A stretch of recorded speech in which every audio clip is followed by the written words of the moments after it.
Assalamu alaikum wa rahmatullahi wa barakatuh, dear brothers and sisters. Today, we're venturing into a topic that blends the age-old tradition of Qurbani with the cutting-edge world of technology, Qurbani Meat NFTs, sacred sacrifice or digital disrespect. This may sound surprising, even shocking, but as our world evolves, questions like these arise and challenge us to reflect deeply on the essence of our worship, the respect due to sacred rituals, and the boundaries set by our beautiful deen. Imagine the scene, Eid al-Adha, a day that carries centuries of spiritual weight, commemorating the unparalleled sacrifice of Prophet Ibrahim, alayhi salam, who stood ready to surrender what he loved most in obedience to Allah's command. The very act of Qurbani is embedded with profound meaning, a physical and spiritual offering that reaches beyond the material into the realm of taqwa, God consciousness.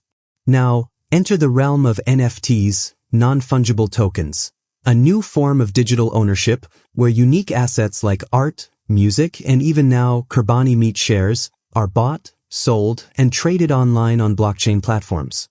At first glance, this fusion of sacred tradition and digital innovation might seem exciting, a novel way to connect younger generations with Islamic rituals or to make the process of Qurbani more accessible worldwide. But we must ask ourselves, does this innovation honor the sanctity of Qurbani, or does it risk reducing it to a mere transactional, digital commodity, stripped of its spiritual core? To answer this, let us ground ourselves in the authentic teachings of Islam. The Quran reminds us in Surah Al-Hajj 22:37, "It is neither their meat nor their blood that reaches Allah, but it is your piety that reaches Him." This sacred verse teaches us that the true value of Qurbani lies not in the physical act or the meat itself, but in the sincere intention, devotion, and consciousness of Allah. The sacrifice is a test of faith, a means to purify our souls, and a channel for charity, as the meat is shared generously with family, friends, and especially the needy.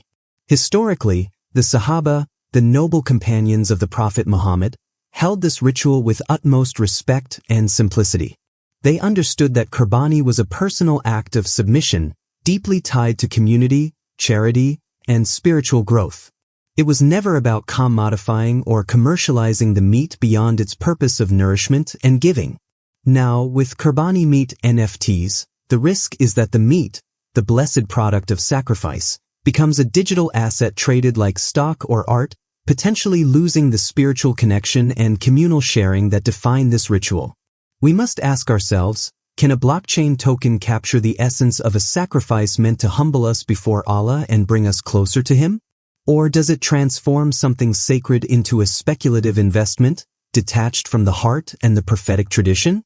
Moreover, there is the question of intention, niyyah, which is central in all acts of worship. The prophets said, "Actions are judged by intentions," Bukhari and Muslim.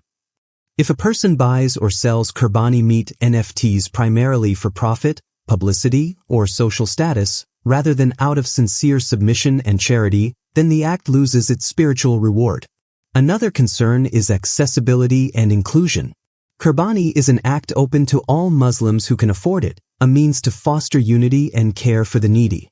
Turning it into NFTs might exclude many, or create confusion about what is permissible or authentic, especially when digital transactions can be complicated and not everyone understands this technology.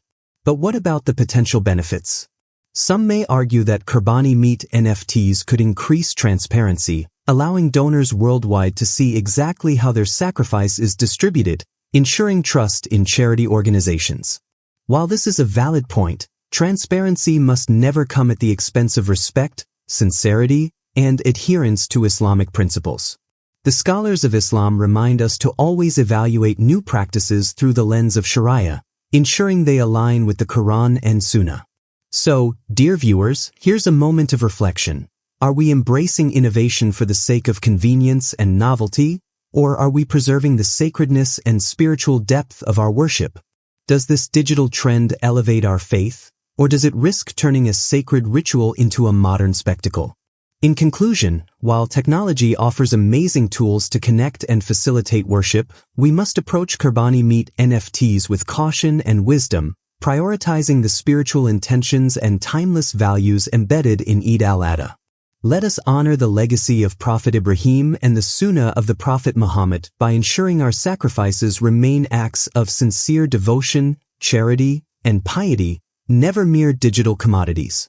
May Allah guide us to uphold the sanctity of our faith in every era and bless our sacrifices, making them a means of drawing closer to Him. Ameen. If this discussion inspired you, please share it to spread awareness, and I invite you to comment below. What do you think about Qurbani Meat NFTs? Are they a meaningful innovation or a distraction from our sacred traditions? Until we meet again, keep your intentions pure, your faith strong, and your heart connected to Allah. Assalamu alaikum wa rahmatullahi wa barakatuh.